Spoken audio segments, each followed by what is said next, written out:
breastfeeding. If you haven't noticed yet, WSU crew and construction is digging into the ground and sewer. Murrow News 8 reporter Natalie Newcomb talks to construction and asks why the crew are digging deep into the ground.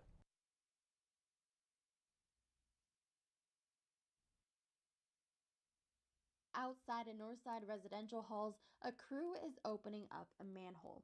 Why? It's part of WSU's new way to screen for COVID-19 in the 11 residential halls.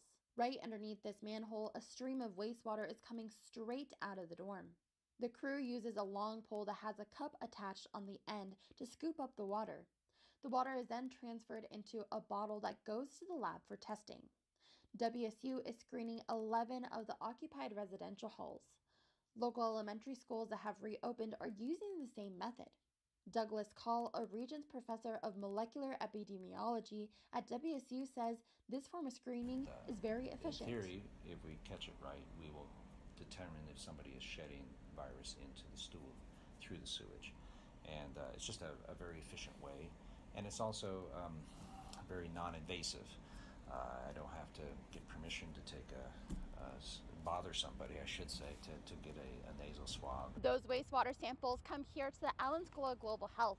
This is where they prepare the sample to be tested by separating the possible COVID-19 virus from the rest of the wastewater.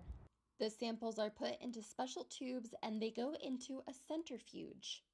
The machine spins the samples for 4 hours, making the virus stick to the sides of the test tube.